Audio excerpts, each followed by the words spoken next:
ഒരു സിനിമ കാണുമ്പോൾ പ്രേക്ഷകനിൽ ഉണ്ടാവുന്ന ഒരു സസ്പെൻസ്, അതായത് ഇനി എന്ത് സംഭവിക്കും എന്നറിയാത്ത ഒരവസ്ഥ.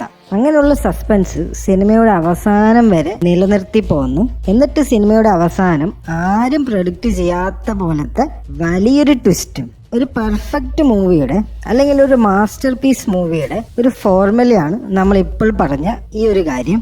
ഒരു സിനിമ അത് മാസ്റ്റർ പീസ് ആവുന്നതും എക്കാലവും നമ്മൾ ഓർത്തു വെക്കാവുന്ന ഒരു സിനിമ ആവുന്നതും അത് കണ്ടുകൊണ്ടിരിക്കുന്ന പ്രേക്ഷകനിൽ ഉണ്ടാക്കുന്ന ഒരു സസ്പെൻസ് തന്നെയാണ്. അവൻ വിചാരിക്കാത്ത കാര്യങ്ങൾ സ്ക്രീനിൽ സംഭവിക്കുമ്പോഴാണ് ആ സിനിമ ആ പ്രേക്ഷകനിൽ ഉണ്ടാക്കുന്ന ഇമ്പാക്റ്റ് വളരെ വലുതാവുന്നത്.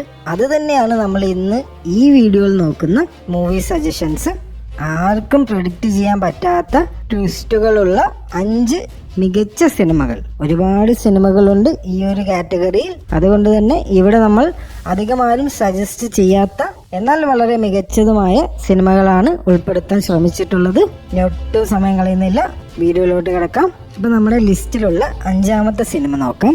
2006 പുറത്തിറങ്ങിയ ദ ഇല്ലൂഷനിസ്റ്റ്. എഡ്വേർഡ് നോർട്ടന്റെ മികച്ചൊരു പെർഫോമൻസ് ആയിരുന്നു എയ്സൻഹെയിം എന്ന ഈ സിനിമയിലെ ക്യാരക്ടറായിട്ട്. സിനിമ നടക്കുന്നത് 1889 വിയന്നയിലാണ്.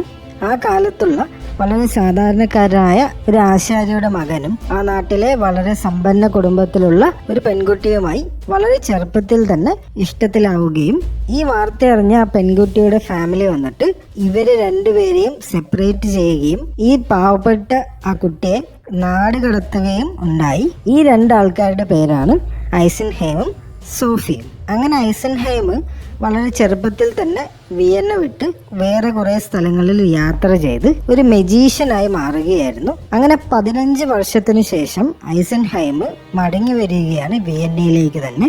അങ്ങനെ മടങ്ങി വരുമ്പോൾ കാര്യങ്ങളൊക്കെ ഒരുപാട് കൈവിട്ടു പോയിരിക്കുന്നു. സോഫിയൊക്കെ വളർന്നു വലുതായി ഓസ്ട്രിയ എന്ന രാജ്യത്തെ രാജാവുമായി കല്യാണം ആലോചിച്ചു വെച്ചിരിക്കുന്ന ഒരാളായിട്ട് സോഫി മാറുന്നു.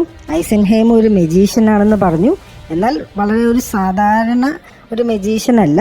വളരെ കഴിവുള്ള, ആ കാലഘട്ടത്തിലുള്ള ആർക്കും തന്നെ അറിയാത്ത ചില മായാജാല വിദ്യകൾ ഐസൻഹെയിമിന് അറിയായിരുന്നു. അത് ഉപയോഗിച്ച് എങ്ങനെയായിരിക്കും തന്റെ ബാല്യകാല സഖിയായ സോഫിനെ ഐസൻഹെയിം സ്വന്തമാക്കുക.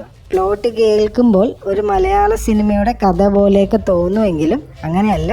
വളരെ എക്സൈറ്റിങ്ങും ഒരു മിസ്റ്ററി മോഡിലാണ് സിനിമ മുന്നോട്ട് പോകുന്നത്. അവസാനം വരെയും നിലനിർത്തുന്ന സസ്പെൻസ് പ്രേക്ഷകനെ സ്ക്രീനിന് മുന്നിൽ പിടിച്ചിരുത്താൻ പോകുന്നവയാണ്. അത് തന്നെയാണ് ഇല്ലൂഷനിസ്റ്റ് നമ്മുടെ ലിസ്റ്റിൽ ഉൾപ്പെടുത്താനുള്ള കാരണവും. കണ്ടു നോക്കൂ, തീർച്ചയായും നിങ്ങൾക്ക് ഇഷ്ടപ്പെടും. ഇനി നമുക്ക് നമ്മുടെ 4ാമത്തെ സിനിമ നോക്കാം. 2003 പുറത്തിറങ്ങിയ ഐഡന്റിറ്റി. വളരെ അണ്ടർ റേറ്റഡ് ആയിട്ടുള്ള ഒരു സൈക്കോളജിക്കൽ ത്രില്ലറാണ് ഈ സിനിമ. പ്ലോട്ട് ഇങ്ങനെയാണ്. അമേരിക്കയിലെ ലാസ് വേഗാസിൽ ഒരു ദിവസം രാത്രി അതിശക്തമായ മഴയും കൊടുങ്കാറ്റും അതുമൂലം വെള്ളപ്പൊക്കവും ഉണ്ടാവുന്നു. ഇത് ആ ഒരു ദിവസത്തെ മാറ്റിമറിക്കുന്നു. ആർക്കും എങ്ങോട്ടും പോകാനൊന്നും പറ്റാതെ എല്ലാ യാത്രക്കാരും സ്റ്റക്കായി നിൽക്കുന്നു.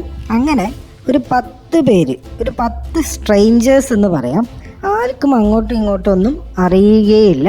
ആദ്യമായിട്ടാണ് എല്ലാവരും തമ്മിൽ കാണുന്നത്. അങ്ങനെ ഈ 10 പേരും ഒരു ഹോട്ടലിൽ അഭയം തേടുകയാണ് ആ ഒരു ദിവസം രാത്രി. ഈ 10 പേരിൽ സൊസൈറ്റിയിലെ ഒട്ടുമിക്ക എല്ലാ തരത്തിലുള്ള ആൾക്കാരും ഉണ്ട്. ഒരു പോലീസുകാരനുണ്ട്, ഒരു പ്രോസ്റ്റിറ്റ്യൂട്ട് ഉണ്ട്, വളരെ ചെറുപ്പക്കാരനായിട്ടുള്ള ഒരാളുണ്ട്, ഒരു സിനിമാ നടിയുണ്ട്. അങ്ങനെ പല തരത്തിലുള്ള ആൾക്കാരാണ് ഈ 10 പേര്. എന്നാൽ ആ ഒരു ദിവസം രാത്രി വളരെ സമാധാനമായി കടന്നു പോകാൻ സാധിക്കുമോ എല്ലാവർക്കും? അതോ ഇവരെല്ലാം കാത്തിരിക്കുന്നത് എന്തോ ഒരു വലിയൊരു അപകടമാണോ? അതാണ് ബാക്കിയുള്ള സിനിമ. ഓരോ ആൾക്കാരായിട്ട് മരിച്ചുകൊണ്ടേയിരിക്കുകയാണ് ഈ 10 പേരിൽ. അങ്ങനെ സിനിമ കൂടുതൽ സസ്പെൻസ്ഫുൾ ആവുകയാണ് മുന്നോട്ട് പോകുമ്പോൾ. ത്രില്ലേഴ്സ് ഇഷ്ടപ്പെടുന്ന എല്ലാവരും തന്നെ ഈ സിനിമ കണ്ടിരിക്കണം. നമ്മുടെ ലിസ്റ്റിലുള്ള 3ാമത്തെ സിനിമ നോക്കാം. 2001 പുറത്തിറങ്ങിയ ദ അതേഴ്സ്. ഒരു ഹൊറർ ജോൺറയിലാണ് ഈ സിനിമ ഉള്ളത്. വേൾഡ് വാർ സെക്കൻഡിന്റെ സമയത്താണ് ഈ സിനിമ നടക്കുന്നത്. അതായത് ഗ്രേസ് എന്ന ഒരു പെൺകുട്ടി തന്റെ ഭർത്താവ് യുദ്ധത്തിന് പോയ സമയത്ത് തന്റെ 2 കുട്ടികളുമായി ഒരു വലിയൊരു വീട്ടിലേക്ക് താമസിക്കാൻ വരികയാണ്. ഈ 2 കുട്ടികൾക്ക് ഒരു ചെറിയൊരു പ്രശ്നം എന്താന്ന് വെച്ച് കഴിഞ്ഞാൽ ഇവര് ഫോട്ടോ സെൻസിറ്റീവ് ആണ്. ഡയറക്റ്റ് സൺലൈറ്റ് ഇവരുടെ മേലെ വീഴാൻ പാടില്ല. അതുകൊണ്ട് തന്നെ ഇവർ ഈ വലിയൊരു വീട്ടിൽ അധികം വെളിച്ചമൊന്നും യൂസ് ചെയ്യാതെയാണ് ഇവർ താമസിച്ചു പോകുന്നത്. അങ്ങനെ ഇവരെ സഹായിക്കാൻ വേണ്ടി കുറച്ച് ജോലിക്കാർ എത്തുകയാണ് ആ വീട്ടിലേക്ക്. അപ്പോൾ ജോലിക്കാർക്ക് ഇതെല്ലാം ഒരു പുതുമയുള്ള കാര്യമായിരുന്നു. കാരണം ഇത്രയും വലിയൊരു വീട്ടിൽ എല്ലാ സ്ഥലത്തും ഇരുട്ട്, ചില സ്ഥലത്ത് മാത്രം നേരിയ വെളിച്ചം മാത്രമേ യൂസ് ചെയ്യുന്നുള്ളൂ, ഈ കാര്യങ്ങളൊക്കെ. അങ്ങനെ ഈ ജോലിക്കാർ വന്നതോടെ ഈ വീട്ടിൽ സ്ട്രെയിഞ്ച് ആയിട്ട് കുറേ കാര്യങ്ങൾ സംഭവിക്കാൻ സ്റ്റാർട്ട് ചെയ്യുകയാണ്. ഈ രണ്ട് കുട്ടികൾക്കും, ഈ ഫോട്ടോ സെൻസിറ്റീവായ ആ രണ്ട് കുട്ടികൾക്ക് മാത്രം കാണാൻ പറ്റുന്ന രീതിയിലുള്ള ചില കാര്യങ്ങൾ ആ വീട്ടിൽ സംഭവിക്കുകയാണ്. ഇത് അമ്മയായ ഗ്രേസിനോട് പറയുമ്പോൾ ഗ്രേസ് എങ്ങനെയായിരിക്കും ഈ ഒരു പ്രശ്നത്തിന് ഒരു സൊല്യൂഷൻ കണ്ടെത്തുക? കുട്ടികൾ പറയുന്ന കാര്യമല്ലേ എന്ന് വിചാരിച്ചിട്ട് സിമ്പിളാക്കി വിടുമോ അതോ ഇത് സീരിയസ് ആയിട്ട് എടുക്കുമോ? അങ്ങനെ ഈ കുട്ടികൾ പറയുന്ന പോലെ സ്ട്രെയിഞ്ച് ആയിട്ട് കുറേ കാര്യങ്ങൾ ഈ വീട്ടിലുണ്ടെങ്കിൽ അതെന്തായിരിക്കും? അങ്ങനെ ഒരു സംഭവ ബഹുലമായ ഒരു മിസ്റ്ററി ഹൊറർ മൂവിയാണ് ദ അതേഴ്സ്. ഈ സിനിമ കാണുന്നുണ്ടെങ്കിൽ പ്രത്യേകിച്ച് രാത്രി തന്നെ കാണാൻ ശ്രമിക്കുക. ലൈറ്റ് എല്ലാം ഓഫ് ചെയ്തിട്ട് കണ്ടു കഴിഞ്ഞാൽ കൂടുതൽ ഒരു എഫക്റ്റ് കിട്ടും. കാരണം ഈ സിനിമയിൽ വളരെ മിനിമം ലൈറ്റ് മാത്രമേ യൂസ് ചെയ്തിട്ടുള്ളൂ. അത് ഈ സിനിമയുടെ ഒരു സസ്പെൻസ് ഫസ്റ്റ് തൊട്ട് അവസാനം വരെ നിലനിർത്താനും സഹായിച്ചിട്ടുണ്ട് വളരെയധികം. കണ്ടു നോക്കൂ, നിങ്ങൾക്ക് തീർച്ചയായും ഇഷ്ടപ്പെടും. അങ്ങനെ നമ്മുടെ ലിസ്റ്റിലുള്ള സെക്കൻഡ് പൊസിഷനിൽ ഏത് സിനിമ നോക്കാം. നമ്മുടെ എല്ലാ മൂവി റെക്കമെൻഡേഷൻ വീഡിയോയിലും നമ്മൾ സെക്കൻഡ് പൊസിഷൻ ഒരു ക്ലാസിക് മൂവിക്ക് വേണ്ടി മാറ്റി വെക്കാറുണ്ട്. ഇവിടെയും നമ്മൾ അത് തന്നെയാണ് ചെയ്യുന്നത്. വളരെ പോപ്പുലറായ ക്ലാസിക് മൂവീസ് ആയതുകൊണ്ട് മിക്കവാറും എല്ലാവരും ഈ സിനിമ കണ്ടിട്ടുണ്ടാവും. അങ്ങനെ കണ്ടിട്ടുണ്ടെങ്കിൽ നിങ്ങളുടെ ഈ സിനിമയുടെ അഭിപ്രായം തീർച്ചയായും കമൻറ്റ് ചെയ്യൂ, നമുക്ക് നോക്കാം. ഇനി നിങ്ങൾ കണ്ടിട്ടില്ലെങ്കിൽ ഇന്ന് തന്നെ ഈ സിനിമകൾ കാണാൻ ശ്രമിക്കൂ. കാരണം അത്രയ്ക്ക് മാസ്റ്റർ പീസുകളായിട്ടാണ് നമ്മൾ ഈ സിനിമകളെ നോക്കിക്കാണുന്നത്. അങ്ങനെ നമ്മൾ സെക്കൻഡ് പൊസിഷനിലുള്ള ക്ലാസിക് മൂവി ഏതാണെന്ന് നോക്കാം. ഹോളിവുഡിലെ എക്കാലത്തെയും മികച്ച ഡയറക്ടർമാരിൽ ഒരാളായ മാർട്ടിൻ സ്കോർസേസിയുടെ 2006 പുറത്തിറങ്ങിയ ദ ഡിപ്പാർട്ടഡ്. വലിയൊരു കാസ്റ്റ് തന്നെ ഉണ്ട് ഈ സിനിമയുടെ പിന്നിൽ. ലിയനാർഡോ ഡികാപ്രിയോ ഉണ്ട്, മാർക്ക് വാൾബർഗ് ഉണ്ട്, മാറ്റ് ഡാമൻ ഉണ്ട്, ജാക്ക് നിക്കൽസൺ ഉണ്ട്.